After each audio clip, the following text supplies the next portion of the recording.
नमस्कार मित्रांनो, स्वागत आहे तुमचं आजच्या आपल्या अजून एका नवीन व्हिडिओमध्ये. थंबनेल बघून तुम्हाला समजलं असेल आजचा आपला व्हिडिओ कोणत्या टॉपिक वरती होणार आहे. ओके, आज मार्केट अप का गेलं, राईट. बँक निफ्टी जर बघितली असतील तर बँक निफ्टीमध्ये खूप स्ट्रॉंग अशी मुवमेंट आली. बँक निफ्टी अप का गेली, त्यानंतर रिजेक्शन कुठनं घेतलं, ते रिजेक्शन का घेतलं, इन डिटेलमध्ये आपण या व्हिडिओमध्ये बघणार आहोत. युरो USD ची काय हालचाल आहे, राईट. क्रिप्टोमध्ये काय विषय चालू आहे, इन डिटेल मध्ये या व्हिडिओमध्ये डिस्कस होणार आहे. फक्त फर्स्ट टू एंड पर्यंत व्हिडिओमध्ये बनून राहायचं.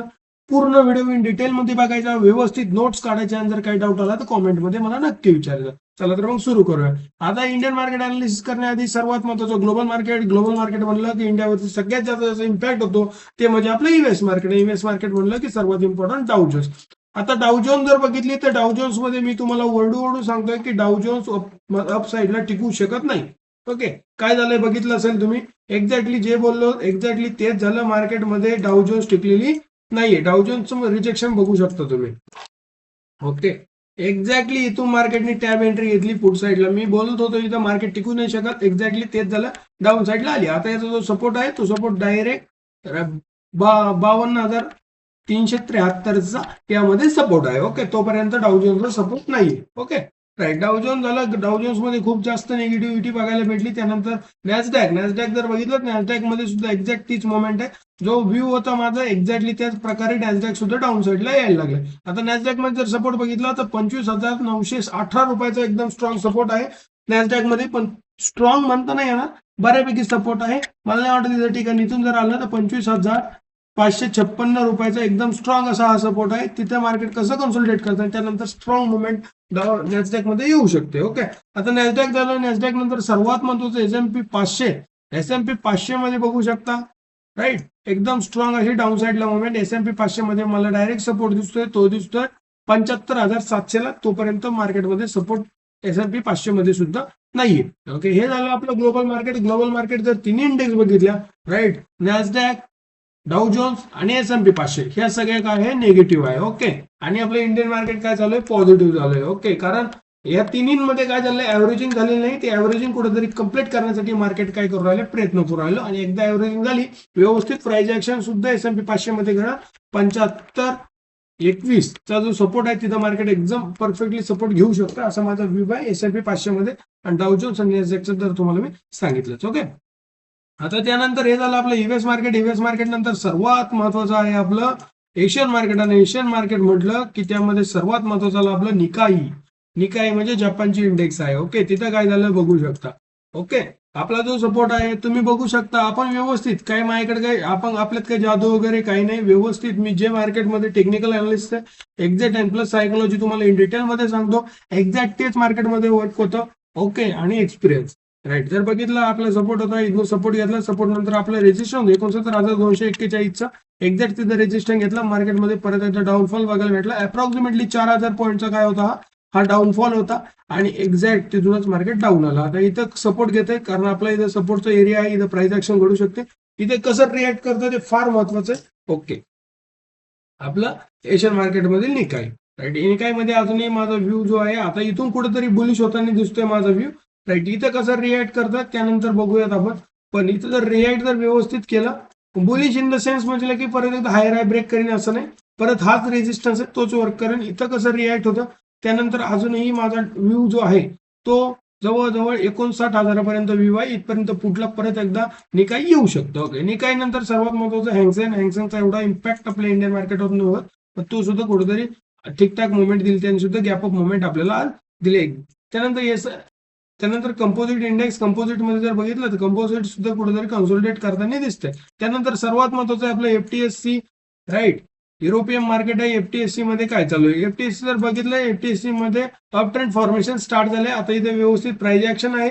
कोणता एरिया, आपला जो एरिया आहे 10,737चा, तिथं कुठेतरी प्राइस ऍक्शन घडून राहिली. आणि इथंच एक स्ट्रॉंग सपोर्ट आपल्याला देऊ शकतं मार्केट. सपोर्ट घेतलं तर मार्केट एकदा परत येऊन अप साईडला मुवमेंट देऊ शकतं, राईट. हे समजलं तुम्हाला. यानंतर सर्वात महत्वाचं इंडियन मार्केट. आणि इंडियन मार्केट म्हटलं की त्यामध्ये सर्वात महत्वाचं आहे आपली सर्वांची आवडती बँक निफ्टी.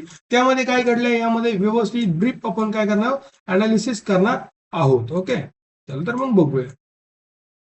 आता थोडीशी टाइम फ्रेम छोटी लावतो, 1 आवरची लावतो, म्हणजे तुम्हाला व्यवस्थित बघायला समजायला इझी जाईल. ओके, आज जर बघितलं आपण काय झालं, मार्केटमध्ये गॅप अप मुवमेंट आली. ओके, आता हे प्रेशरचा एरिया होता जसं आपण काल डिस्कस केलं, कारण बिकॉज याच्या ज्या मागच्या विक्स आहे त्या फुल स्ट्रॉंग होत्या आणि माझा असा व्ह्यू होता की हा पूर्णतः प्रेशरचा एरिया आहे, इथे खूप जास्त प्रेशर एरिया तयार झालाय. त्या प्रेशरमध्ये जसं मार्केट आलं मित्रांनो, मार्केटने इथनं काय दिलं, एक बूम शॉट दिला, व्यवस्थित डिस्ट्रीब्युशन दिलं. जसं डिस्ट्रीब्युशन दिलं आपला जो व्ह्यू आहे इथनं निगेटिव्ह इम्पॅक्ट येऊ शकतो. एक्झॅक्ट ते झालं, निगेटिव्ह इम्पॅक्ट इथनं स्टार्ट झाला. मी कालही जसं आपण या व्हिडिओमध्ये डिस्कस केलं होतं, जर गॅपअप मुवमेंट आली तर मार्केटमध्ये तरी पुढचा विचार करा, बिकॉज अजूनही बँक निफ्टीमध्ये, निफ्टी 50 मध्ये माझा पूर्ण व्ह्यू जो आहे तो पूर्ण काय आहे, निगेटिव्ह आहे.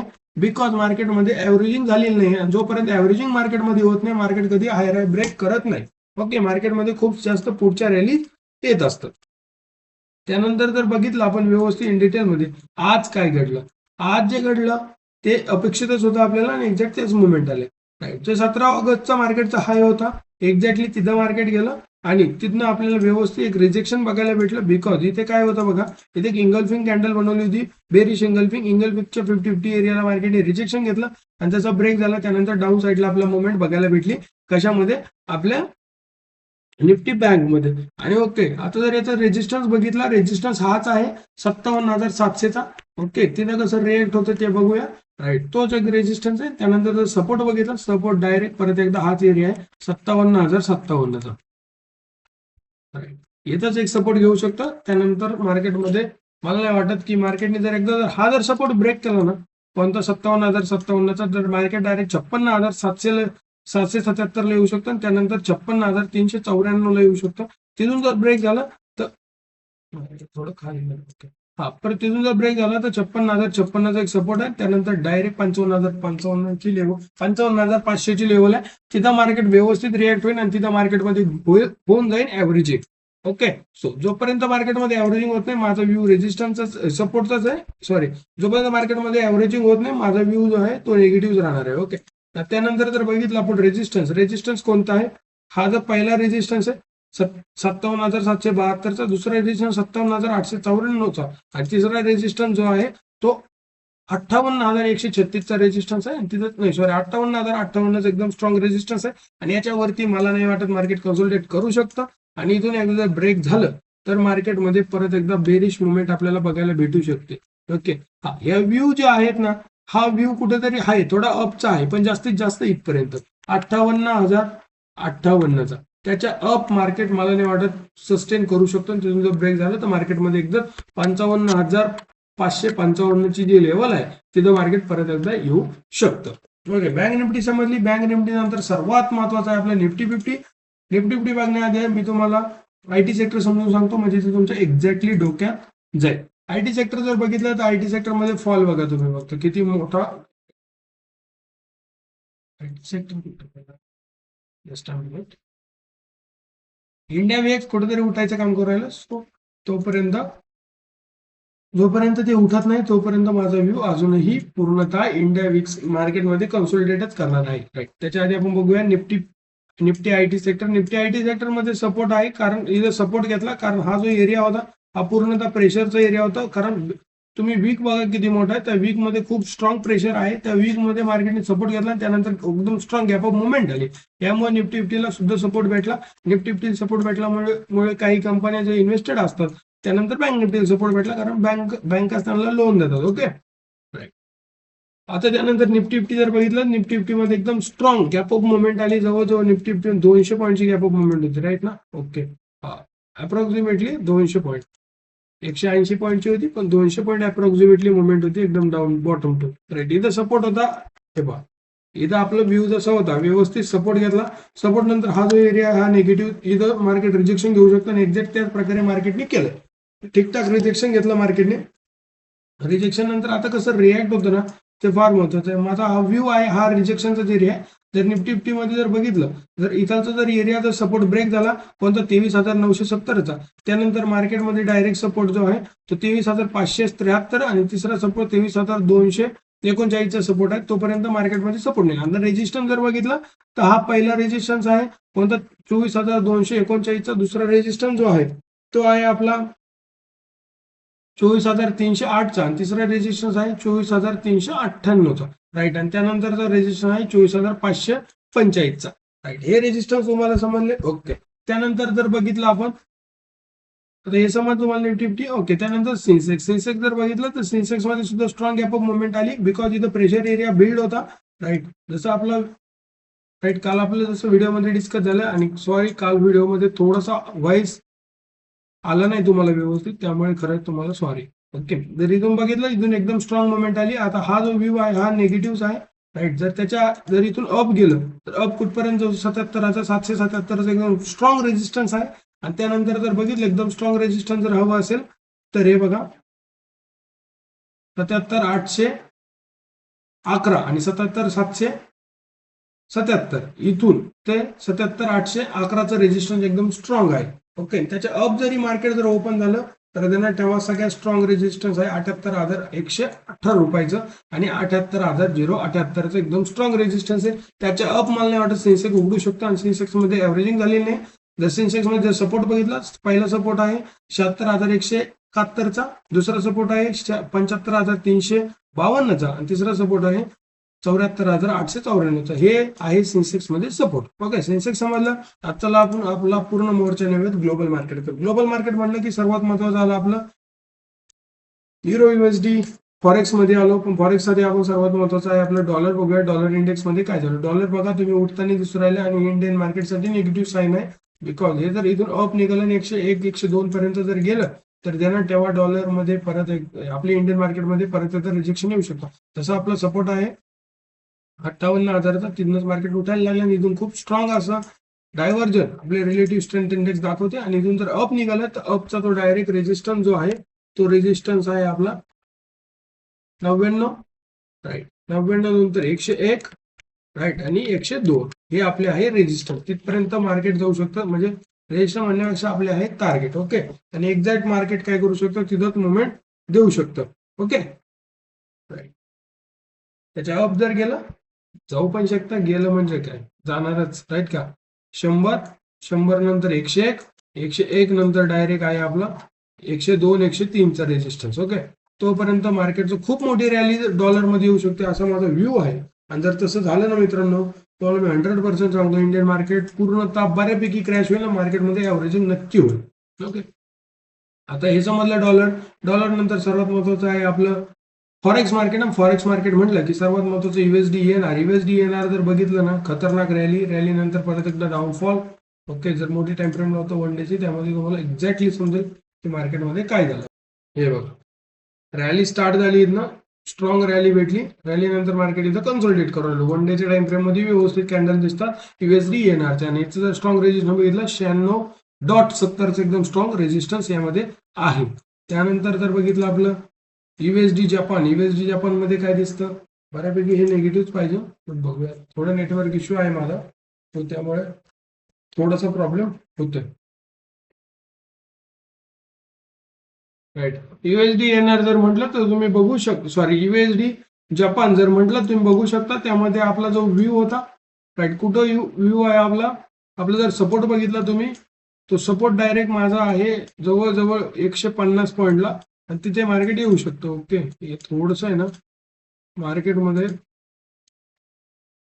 नेटवर्क इश्यू आहे माझा थोडं सॉरी फॉर दॅट. ओके. हे बघा व्यवस्थित जर आपण बघितलं तर याचा सपोर्ट एरिया जो आहे तो 158.520 आहे. पण मला वाटतंय हा क्रॅश होऊ शकतो आणि हा क्रॅश होऊन डायरेक्ट येऊ शकतो कुठं आपल्या 150 रुपयापर्यंत येऊ शकतो. बिकॉज तोपर्यंत मार्केटमध्ये काय नाही. मार्केटमध्ये मला ऍव्हरेजिंग बघायला भेटत नाहीये कशामध्ये USD ENR मध्ये. ओके. USD जपान थोडासा नेटवर्क इश्यू होतोय त्यामुळे हे प्रॉब्लेम येतात. ओके. आता यानंतर जर बघितलं तर की सर्वात महत्वाचं आहे क्रिप्टोमध्ये जाऊयात आपण. Sorry for interrupt. थोडंसं नेटवर्क इश्यू होतोय माझा त्यामुळे थोडंसं मध्येच पॉज घेतला होता. ओके. जर बघितलं तर हे बघा व्यवस्थित सपोर्ट घेतोय आणि माझा जो व्ह्यू आहे यामध्ये तो डायरेक्ट 150 पर्यंत येऊ शकतो आणि USD जपान जर 150 पर्यंत आलं तर काही अजूनही जास्त क्रॅश होऊ शकतंय. ओके. हा जो व्ह्यू आहे अजूनही पूर्णतः माझा निगेटिव्ह आहे. इथं खेळतंय मार्केटने इथं सपोर्ट घेतला. हे स्कॅल्पिंग एरियात आहे. राईट. तुम्हाला जसं ही आपण डेली बोलतोय हे बघा इथे एकदम स्ट्रॉंग असं प्रेशर पॉइंट आहे आणि तिथून मार्केटने सपोर्ट घेतलाय. ओके. पण इथून जर स्ट्रॉंग जर मार्केटला अप जायचं असेल तर मार्केटला 150 पर्यंत येणं गरजेचं आहे. त्यानंतर व्यवस्थित प्राइस ऍक्शन करेल आणि युएसडी जपान परत एकदा अप साईडला जाईल. आता सर्वात महत्वाचं सर्वांचं आवडतं युरो युएसडी मध्ये काय चालू आहे बघू शकता. हे बघा पहिलं टार्गेट डन, पहिलं टार्गेट होतं 1.17 एक्झॅक्टली डन झालं. तिथं मार्केटने टॅप केलं थोडंसं रिजेक्शन मार्केटने घेतलं राईट.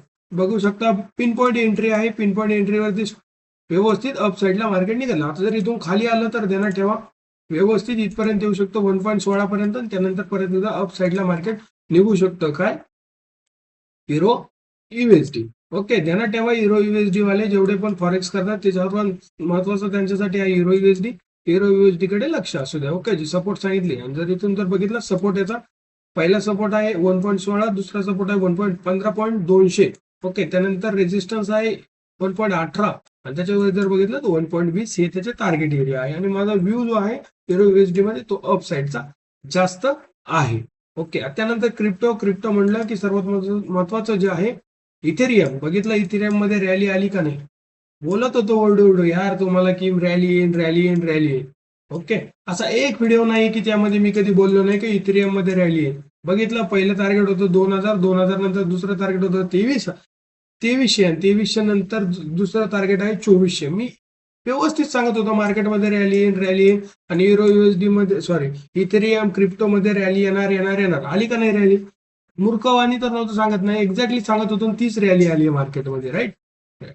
त्यामध्ये त्यानंतर जर बघितलं सर्वात महत्वाचं आहे बीटीएसटी. बघितलं बीटीएस म्हणजे बिटकॉइन.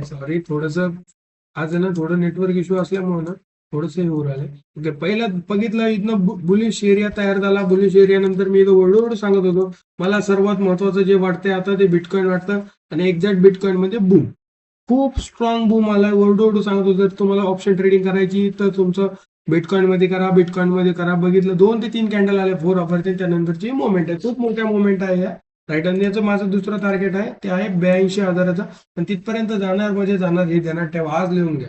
ओके त्यानंतर जर बघितलं आपण कमोडिटी मध्ये मी काय बोलतोय आता त्याकडे व्यवस्थित लक्ष असू द्या.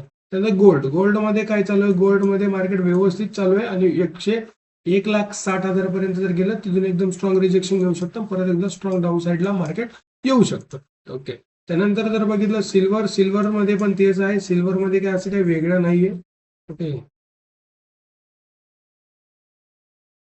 सिल्वर जर बघितलं तर सिल्वर मध्ये पण तेच आहे. इथून अप डाऊन साईड आली त्यानंतर स्ट्रॉंग अप साईड मारली आणि याचा जो रेजिस्टन्स आहे तो 2,48,000चा रेजिस्टन्स आहे. मला नाही वाटत त्याच्या अप सिल्वर टिकायला पाहिजे तिथपर्यंतच कन्सोलिडेट करू शकतो. त्यानंतर सर्वात महत्वाचा क्रूड ऑइल मध्ये काय चालू. क्रूड ऑइल जर बघितलं एकदम स्ट्रॉंग मुवमेंट नंतर कन्सोलिडेट मार्केट करू राहिलं. आय होप तुम्हाला हा व्हिडिओ आवडला असेल तर लाईक करा शेअर करा आणि सबस्क्राईब नक्की करा. Thank you so much.